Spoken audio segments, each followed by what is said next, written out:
Hi, I'm Colin from Tyne Valley Motorhomes, and this is a handover video of a Burstner Lyseo Harmony line. So as we start the walk round on the driver's side of the vehicle first, the first point you get to is your external gas point.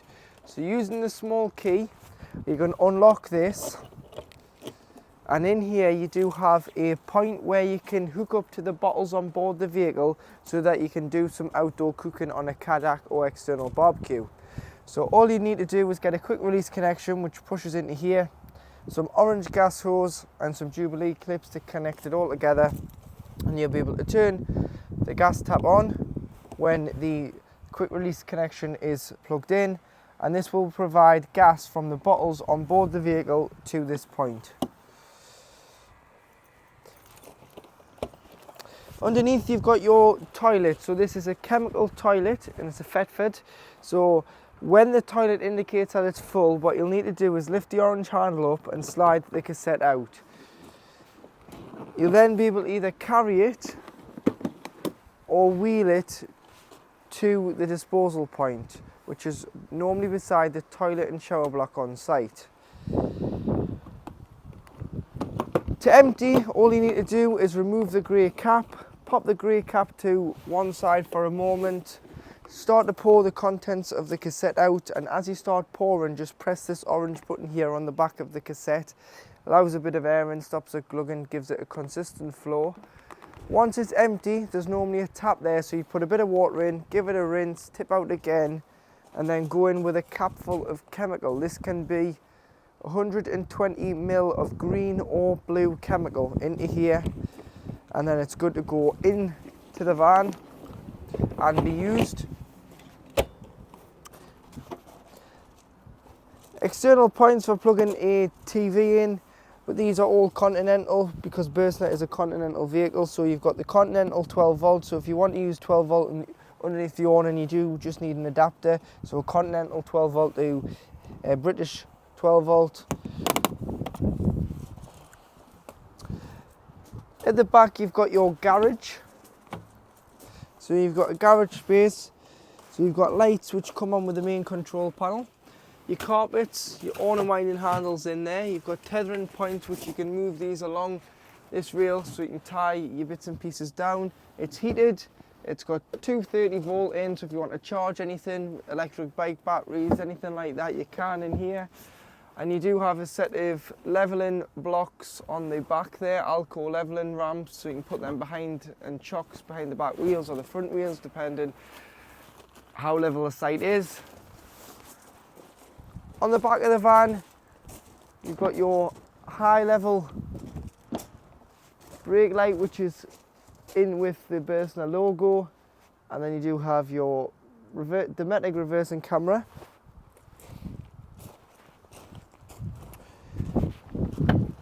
This door opens the opposite way, and you've got your tool kit in here as well, which includes a jack and a brace and a tone eye, and you do have a tyre inflation kit there as well. Because this doesn't come with a spare wheel, it's got a gel pack. Moving down the van, you've got your fridge vents,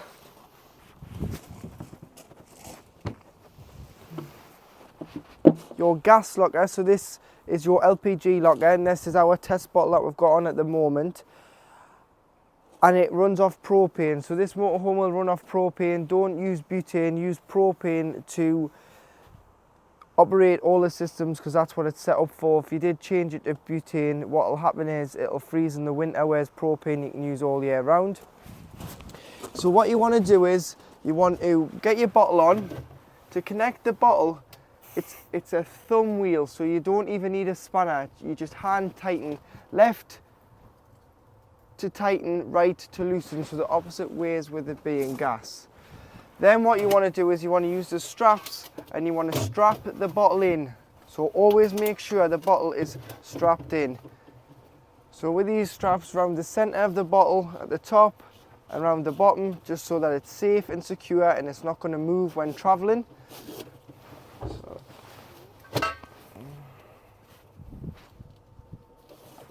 So that would go around there. Just make sure the strap's nice and straight and not taut. Tie it up. and make sure it's nice, safe and secure. Then turn the bottle off on the top of the cylinder here. You can turn the bottle off. Turn it off when you start before you move, because it's isolated then. It's safe for you and other road users. Turn it back on when you arrive on your site, just to make sure that it's safe for you and other people that are using the roads. You can carry a spare, and then if one did become empty, your reserve bottle, you would just unconnect and change over by removing the pigtail from this bottle and popping it onto your spare. Truma vents, so this is the flue for your boiler. So you make sure this is always obstruction free. This will allow the gas fumes out of the vehicle.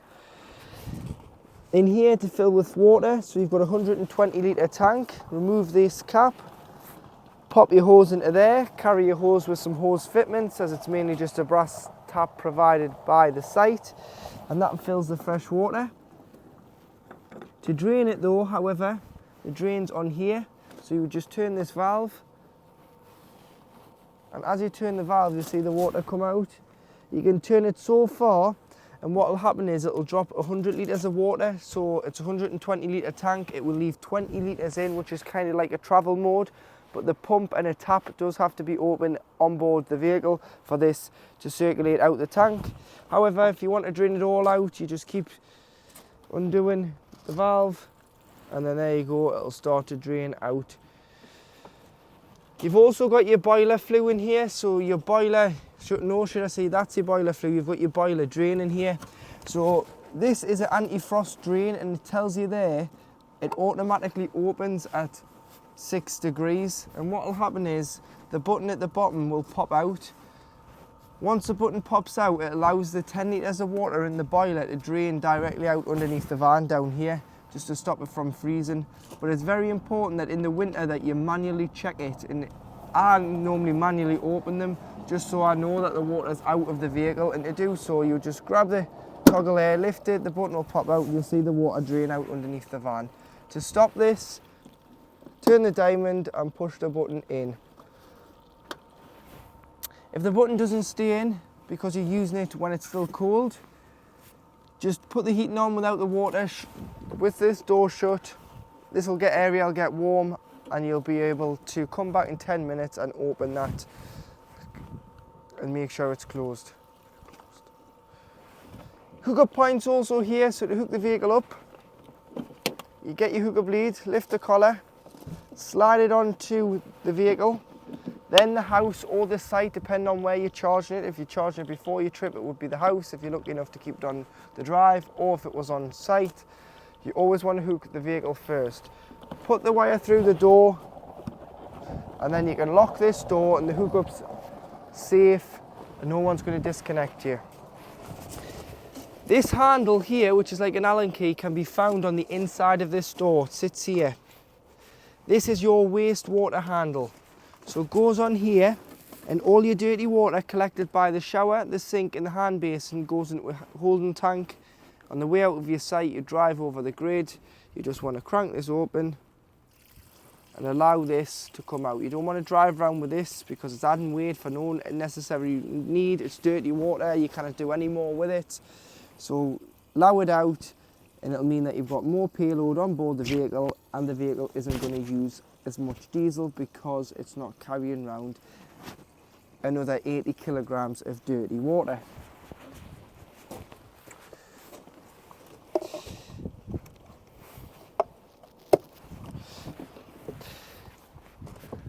At the door here of the passenger door, you've got a lockable diesel cap which opens with the Fiat key, and you do have a 19 litre AdBlue tank as well on this vehicle, so you can fill that from most petrol stations now.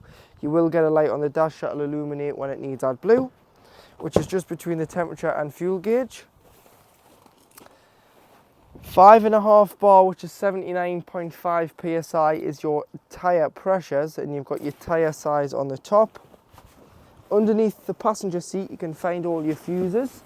So you've got what's known as an electric block unit, which behind those wires are all your 12 volt fuses. So if there's ever a problem with 12 volt, it's either going to be the leisure battery or a fuse. So do carry some spare fuses with you. Engine battery lives underneath the floor here, so it's not underneath the bonnet, it's underneath this compartment. So just lift the cover off and you'll gain access to the engine battery.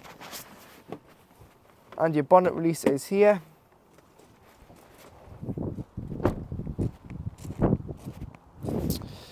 In the centre there, there's a little toggle that you need to lift up.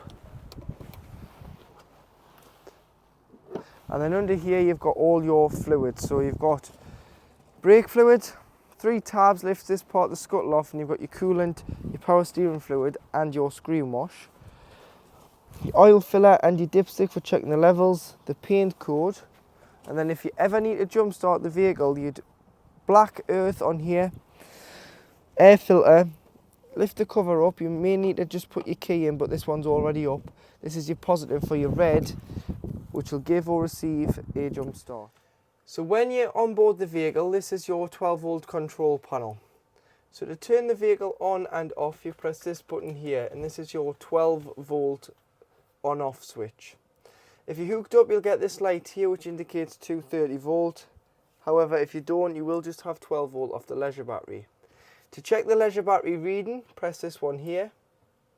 At the minute it's given a false reading because it's hooked up. Unhook it to get a true reflection of the leisure battery. To check the van battery, press here. You've got your water levels, so you've got 25% of fresh water on board, 0 waste, and then once you've got water on, you can turn the pump on, which is this switch here, and it allows the pump to pressurise the water to the taps, toilet and shower. So to operate your digital Truma CP control panel, to turn the system on and off, you'd press and hold to turn it off, press it once to turn it on and it'll come on, and then to get into the menu you just press it once. You'll notice you've got a thermometer in a van flashing at the top corner. If you press enter, this is how hot you want your vehicle. So you've got all the way off in the summer when you don't want the heating, or you've got all the way to 30 degrees in the winter when it's very cold. So once you're happy, so if we say 27 degrees there, that's how hot I want the inside of the motorhome to be, I'd press enter, and that'll save that at 27 degrees. Now you've got a thermometer in some water, this is how hot you want your water. So if you don't have any water on board, you'd have it on off. 40 degrees for showering, 60 degrees for doing your dishes, but it's entirely up to yourself how hot you want your water. Or you've got boost, which will turn off your heating and prioritise your water first. But for this we'll just say 60 degrees because we want the heating to run along with the water. Next you've got what source you're heating the water and the vehicle off. So you've got gas, so make sure your gas bottle's on and it's turned on. You've got mix 1, which is 750 watts of electric and gas. You've got mix 2, which is 1850 watts of electric plus gas. So you'd use mix 2 in the winter. If you're away and it was really cold, use a mix 2 will boost the vehicle up to temperature because you're using both sources together. Then you can turn it over to electric. So you've got electric 750 watts EL1, and you've got EL2, which is 1850 watts of electric. Don't waste your gas if you're on a site, unless you're away and it's really cold and you're using mix 2 for the first 10-15 minutes. Then allow electric to continue to heat the motorhome and maintain the temperature. Because if you're on a site, you've paid your site fees after all, you'll not want to waste your gas. Then you've got your fan in the top right hand corner, so eco or high or boost. This is just a 12 volt assisted fan. So eco will use less 12 volt. High obviously uses more fan speed, so it's going to use a little bit more 12 volt. And boost uses full power on the fan, which is going to use the most out of the 12 volt battery. Sleep with it on eco because it's a lot quieter than sleeping with it on anything else. If you're going to sleep with the heating on in the winter, you've got a timer so you can time the heating to come on and off, just the once though. Clock in the middle, and then spanner you can go all the way down to reset. And to reset the control panel, if you ever get a warning triangle in the middle, reset, preset, click again, and it will restart your control panel. And then to turn off, press and hold, and it'll say off, and it'll completely turn itself off. So in the kitchen, you do have 3 gas burners. So that's just showing your gas working there now. Always ensure that the cooker hood is back and is left for the burners to cool before you put the lid down, because it is glass, it can smash with the heat, so you just want to make sure it's cool before you pop that back down. And underneath,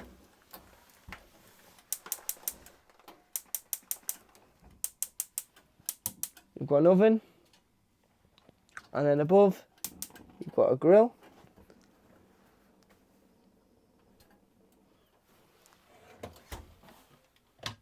Push the catch in here and you do have a little bit of storage, but you'll also have your RCD unit on board the vehicle. So this is where your main trips are.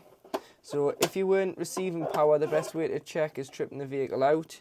If the vehicle trips, it's got power. If it doesn't trip, unfortunately, you're not receiving power. So it could be your lead or where you're getting the power from.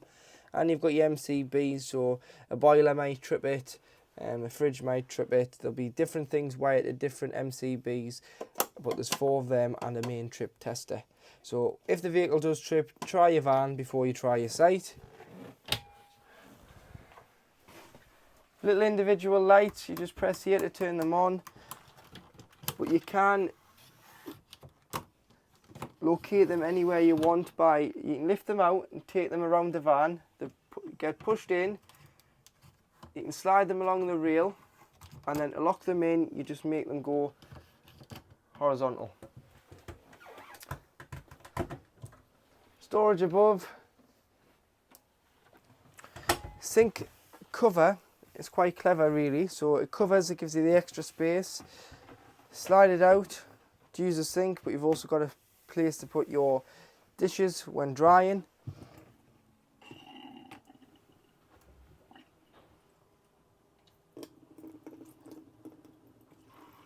This is just showing your water system working as it's starting to pressurise up, as I've just opened the boiler, so it's starting to pressurise, so you get a lot of air once you've closed the boiler, because it's surfacing the water through the boiler and through the tap. So this is completely normal. It'll happen once a year depending on how many times you've drained the vehicle down. And then once you get a pressurised flow like so, your boiler is full of water and primed, and this is coming through hot now, so your hot water system is working as it should. Just underneath the sink, in the cupboard at the top, you'll find 3 gas isolation valves. These are for the cooker, the fridge and the boiler hot water system. Any problems with gas, turn your bottle off to be safe, but if you know what particular item is leaking gas, you can isolate the appliance by turning it like so. So that's shut, that's isolated, they're all open now. But these are mainly for when the vehicle is annually serviced. A habitation technician will check each gas appliance by closing one off at a time and reading the gas pressures. So to operate your Dometic fridge, so to turn the fridge on and off, you'd press here. When you turn it off, always make sure that you leave the door open when storing, just so that the air can circulate in and out of the fridge and the seal doesn't touch the frame and cause an airtight seal, because it's going to trap the air in and then you'll get a funky smell in your motorhome. So just leave the door open. When using, however, you can turn it on. You've got 3 sources, so you've got mains electric, gas, battery. Battery will work off when the engine is running. It's designed for a travel mode, so if you've been on one site and you're going to another, and you've got a fridge full of food, you can keep the food nice and fresh by travelling with it on battery, which will act like a giant cool box. Or if you've hooked it up at home, pre-chilled the fridge, put your shopping in the night before and you're ready to drive to your first site, pop it on battery. If you go wild camping, you would have to use gas, because unfortunately you will have no other energy source available to yourselves apart from your gas bottle. And if you're on a site or you're at home, you can use mains 230 volt to chill the fridge, and it'll act as a household fridge. However, this fridge has the function of an automatic function, which is where you press A here. So if I press A will illuminate, and it always picks out the best source available to the van. So it'll always prioritise mains electric. If I was to unhook the vehicle now, it would automatically switch over to gas and self-ignite. Or if I was to start the engine, it would switch over to the engine battery feed. So it'll do it all by itself. However, when it's going back, it'll not go on to gas for 20 minutes once you have turned the engine off. This is a safety feature in case you forgot to isolate your gas bottle. So if you were going wild camping and you can't get your fridge going for 20 minutes of turning the engine off, just manually select it, just because it's a safety feature in case you were filling with fuel in a petrol station and your gas bottle was left open. This will start sparking and you don't want that. Temperature here, so 1 being the warmest, 5 being the coldest. 5 for pre-chilling. Once you put your shopping in, turn it down to 3 or 4 maximum, otherwise it can sometimes freeze the food in the fridge. And if you ever need to reset it, you've got a reset button here on the right hand side. So in the washroom area, to operate your toilet, you need to ensure that the pump's on. You press the blue button just on the back here, which is your fresh water flush. Put some water in the toilet first. Always do this so it helps lubricate the seal between the blade and the top of the toilet. And then before you use it, you want to open the blade handle, which is this grey handle here on the pedestal of the toilet. So slide that to the right. Do what you need to do. Give it a flush after use. If you've bought any pink liquid, there's nowhere for the pink liquid to go. There's no separate holding tank or cistern. But what you can do is put a small amount of pink in a spray bottle, dilute it with water, spray the bowl now, flush, and close it back. You've got to ensure it's closed to get the cassette out the side of the motorhome, otherwise it won't come out. And you'll get a 3 or 4 green lights underneath the diagram of the cassette here to indicate that it is full. Toilet roll holder is inbuilt underneath the sink.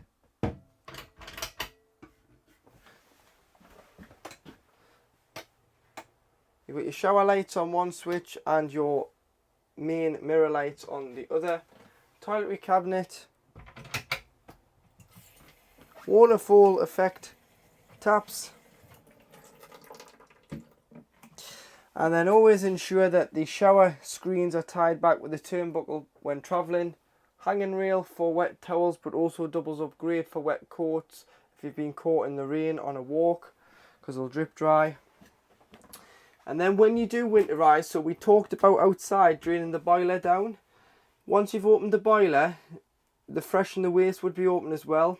You want to open all the taps throughout the van, and you want to unscrew this shower head from the shower hose here and lie this hose in the shower tray, because you can see there any water will sit in here, potentially freeze.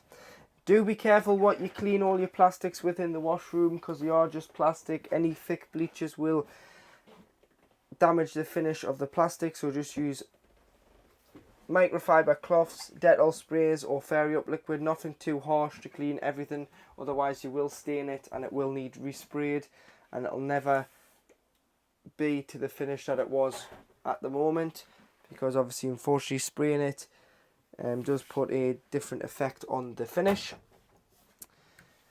So to operate the drop down bed at the back, it's all done through this switch here, so make sure you have your key turned on, and then you can turn the bed up or down.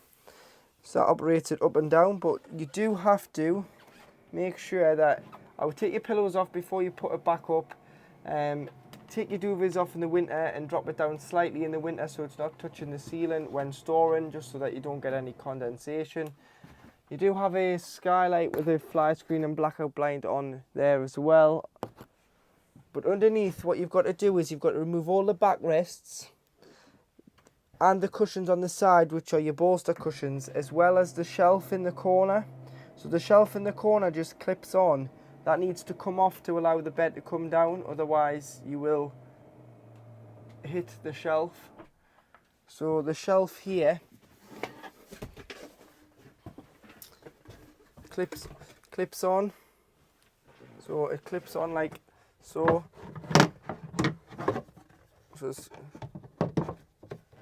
That needs to be removed before you put the bed down, along with all the backrests. Should you ever lose 12 volts or get a flat battery when you have the bed up or down and you're needing to get the bed back into a position for you to travel, or you want to sleep in the bed, this is your override key.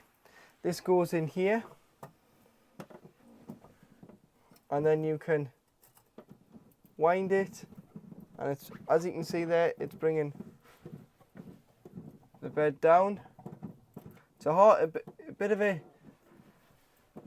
hard job to do, but you will get the bed down. It is only for a safety precaution and safety reason that you have an override key. Just make sure that you don't get a flat battery, and then you'll just be able to use the switch to operate the bed up and down.